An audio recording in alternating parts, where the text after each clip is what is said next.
Example చాలాసార్లు చెప్తున్నా, example గుడ్డు ఎగ్జాంపుల్ మీకు చెప్తాం. గుడ్డు, సో గుడ్డుని మనం పగలగొట్టినాం అనుకోండి, ఏమవుతుంది, దాంట్లో నుంచి లిక్విడ్ అనేది వస్తుంది. అదే గుడ్డు లోపల నుంచి తన్నుకొని వచ్చింది అనుకోండి, ఒక జీవం అనేది పుట్టుకొస్తుంది దాని నుంచి, ఒక జీవం. అట్లా మీలో ఆ తపన ఉండాలి, నేను ఆఫీసర్ అవ్వాలి అని తపన మీలో ఉండాలి.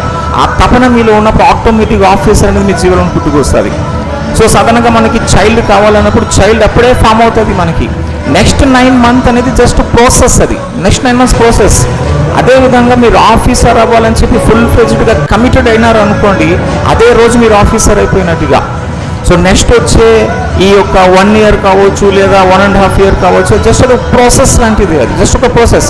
అంటే మీలో ఆ బర్నింగ్ డిజైర్ అనేది రావాలి. ఆ బర్నింగ్ డిజైర్ ఎప్పుడైతే వస్తుందో మీరు సబ్జెక్ట్ని ఇష్టపడి చదువుతారు. ఎప్పుడైతే సబ్జెక్ట్ని ఇష్టపడి చదువుతారో సబ్జెక్ట్ పూర్తి గ్రిప్ వస్తుంది. సబ్జెక్ట్ పూర్తి గ్రిప్ మీకు వచ్చింది అనుకోండి, ఏదైతే ఇటువంటి ప్రశ్నలు మీరు రాస్తారో దాంట్లో మంచి స్కోర్ చేయగలుగుతారు.